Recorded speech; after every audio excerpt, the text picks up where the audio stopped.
Like in Christianity, how you doing, everybody?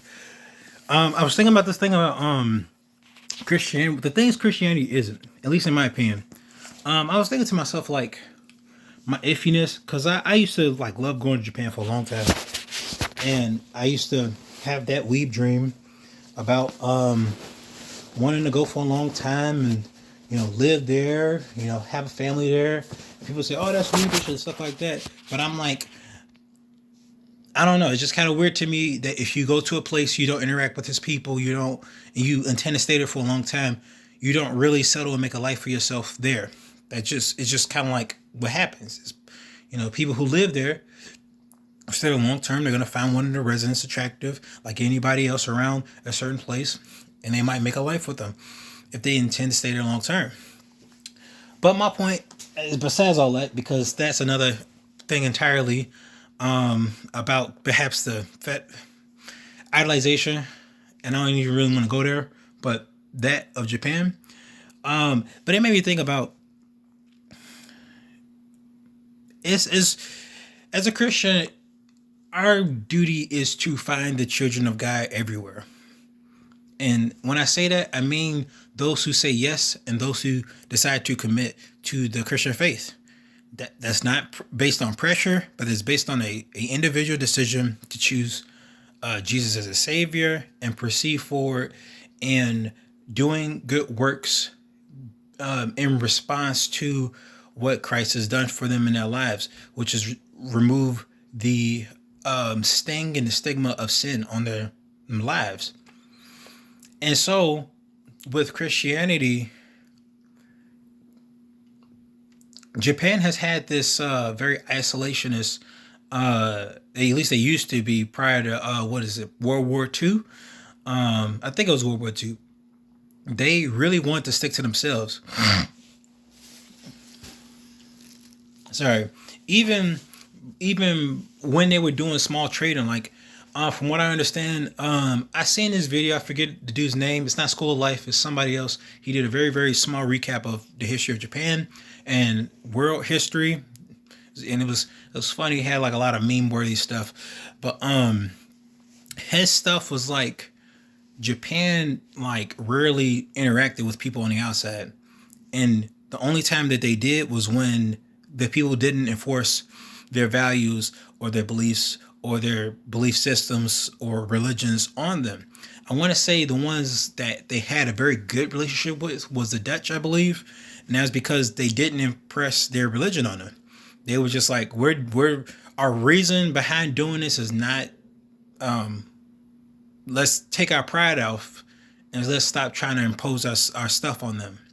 And some people might say, "Oh, that's great," and in a sense, that is great that you don't impose certain values on other people because they have their own values and you got to respect them.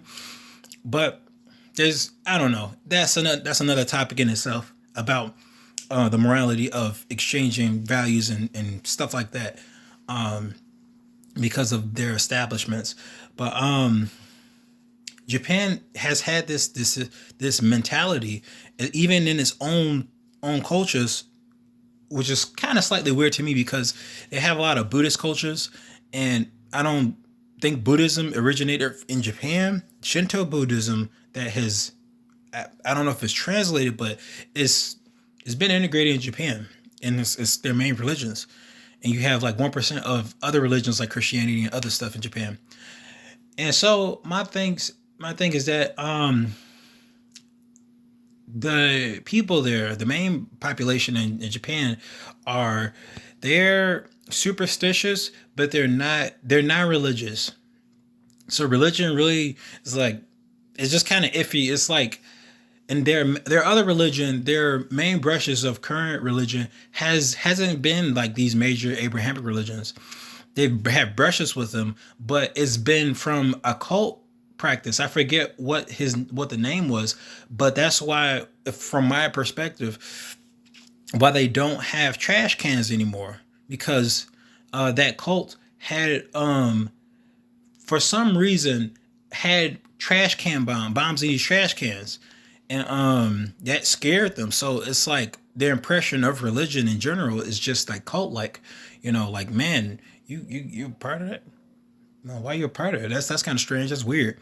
And so for Japanese Christians, there, it to speak on their Christian faith is kind of strange because it's like introducing a alien concept to them, and they are not cultured on Christianity. That might be different from South Korea, and I think Christianity is pretty major over there. But to me, Christianity is more like a lamb religion because people always like to judge it based off Old Testament stuff. And also it has exclusive parts in it.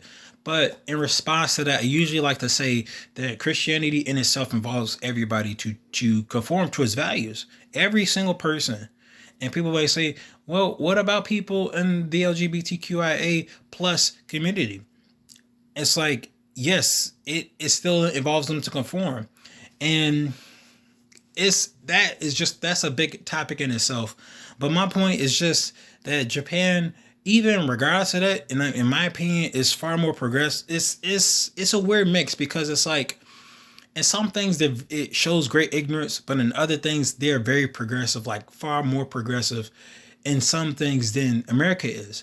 And in other things, because of its the nail that sticks out gets hammered mentality, this conformist mentality of community first rather than individualism, it shuts down all expressions of venturing out and pursuing other things and seeing what what else is there, and like it just shows like what the Yamato spirit, Yamato pride is like the spirit of Japan. So it's like its own version of cultural nationalism. Like, this is what we're privy to. Now, only reason why I know all this stuff because even though I've never been to Japan is because I was very interested in Japan. Now it's going to be less on my priorities because it's like thinking realistically, it'd be nice to. It's kind of like one of those things where it's like it's nice to visit, but it wouldn't be nice to stay. And I'm not saying that in terms of like criticism because yes, they still have issues with discrimination and immigrants. It's kind of like you can come here but you can't stay here kind of mentality. But again, that has to do with its history, its culture, its interactions with other nations. Is it always right? No, it's not. Sometimes they are so afraid of foreign interaction and their inability that to prep with it. They might have signs of saying no Japanese, no non-Japanese, not on some we think we're better than you type things, but it's like I don't really want to deal with all the stuff that involves foreigners. So if they speak a different language and I only know Japanese, I don't really want to deal with all that. It's too much for me to work with. And I'm like, it's understandable. Is it right? Not really, because if some of these foreigners, which if you come to a different country, it's like in your best interest to know the language, even if it means you know enough or have a friend of yours who is from the native land who communicates your intent or your will to that native. And so I think like Japan isn't perfect. Japan has great things in it. It has a lot of interesting concepts because intellectually it's not as reserved or conservative. It branches out, So it's like,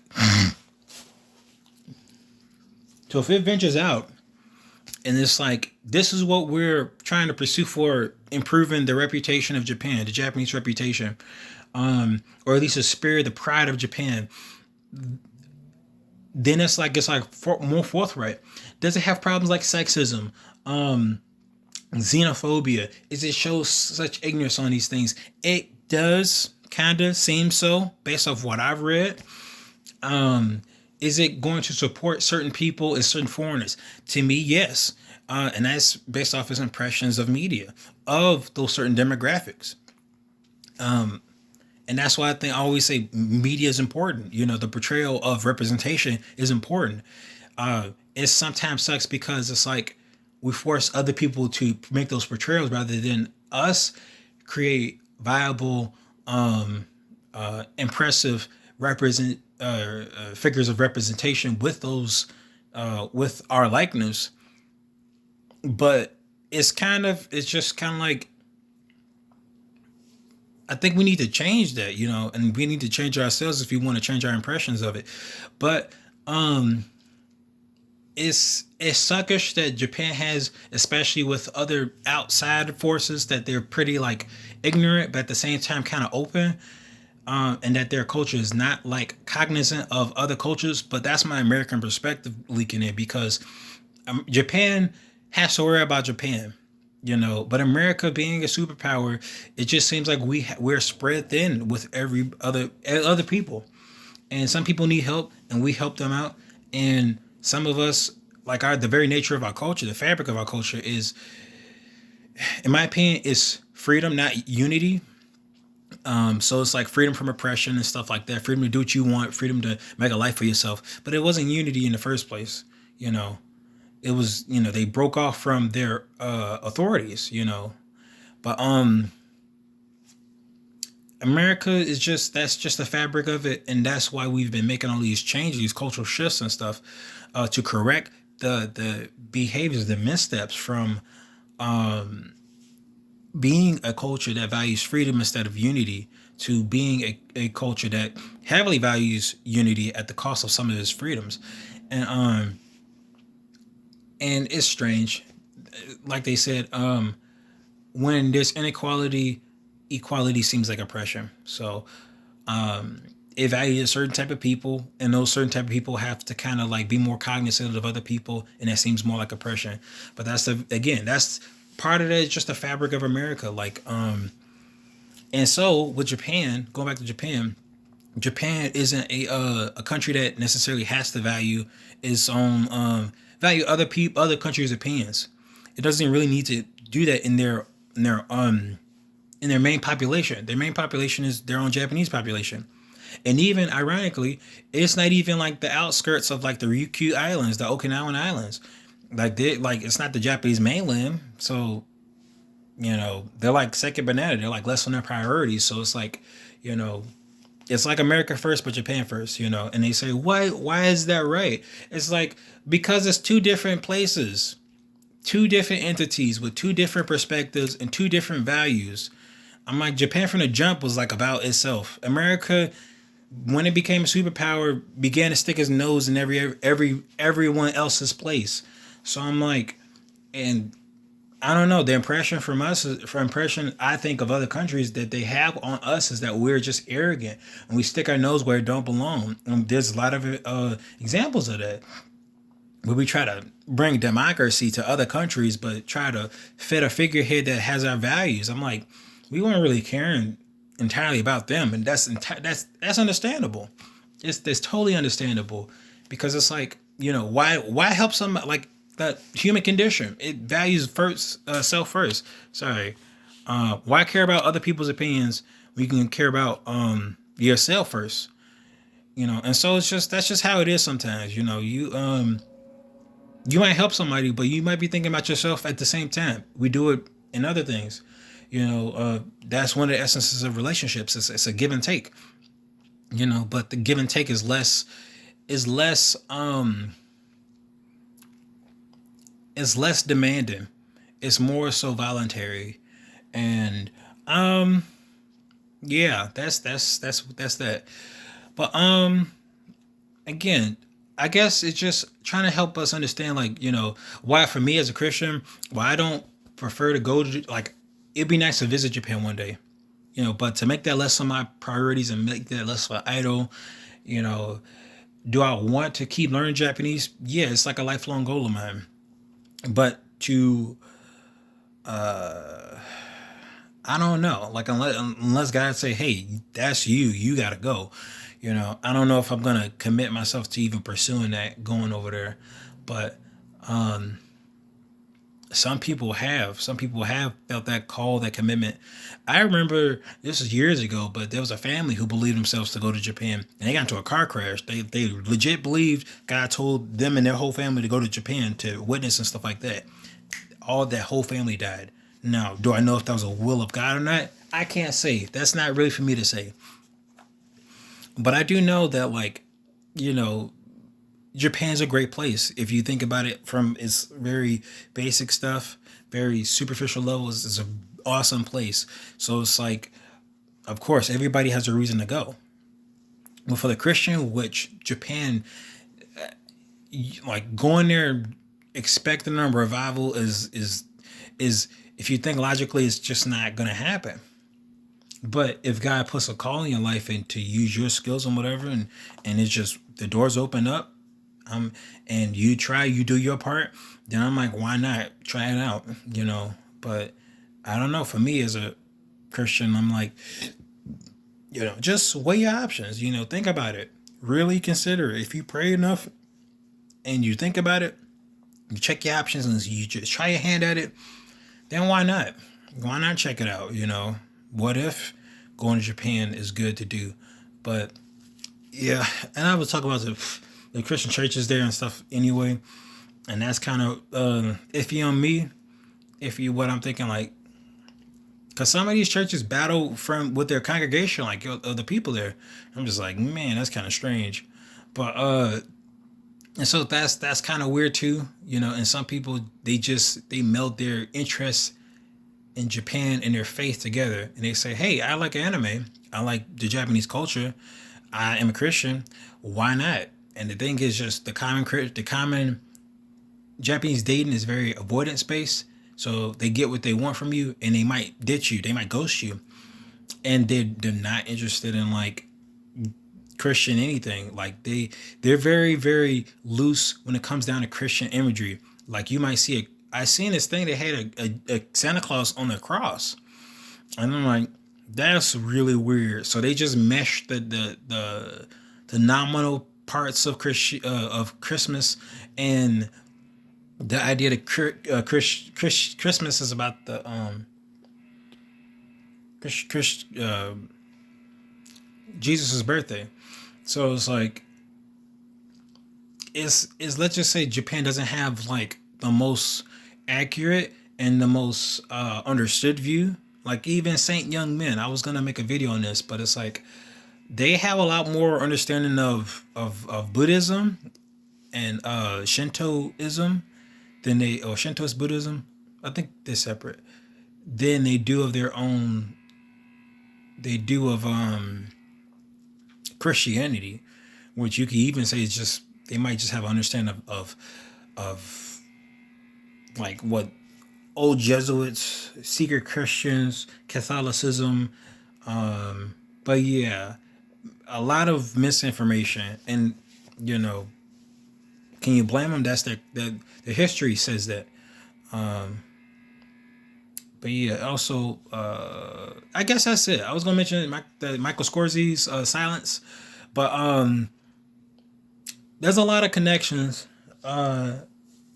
I could be talking about this all day, which I have for like about 18 minutes. But I don't know. I just say for Christians in Japan, like really consider what that means. What does that mean for you to go to Japan? Like, is that really like a viable option? Like, and like really, I'm not saying God restricts you, but if He does, or He allows Satan to restrict you to go to a certain places, then make sure you're not doing it for selfish ambition. Japan's a great place, and it'd be nice to visit and to check out stuff and to read language and interact with the folks and locals and stuff. But yeah, Christianity, Japan is just kind of, they say it's a spiritual graveyard or a evangelist graveyard for a reason. Like their culture is not built on openness to religion, period, unless it's their own.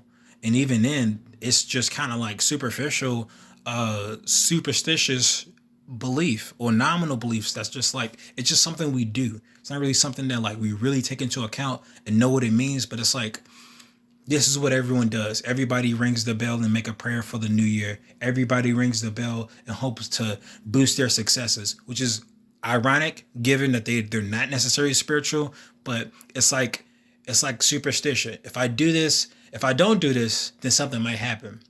So you can say it's spiritual, but I don't know. I can't. That just seems a bit more irrational than an intentional belief in a spiritual practice.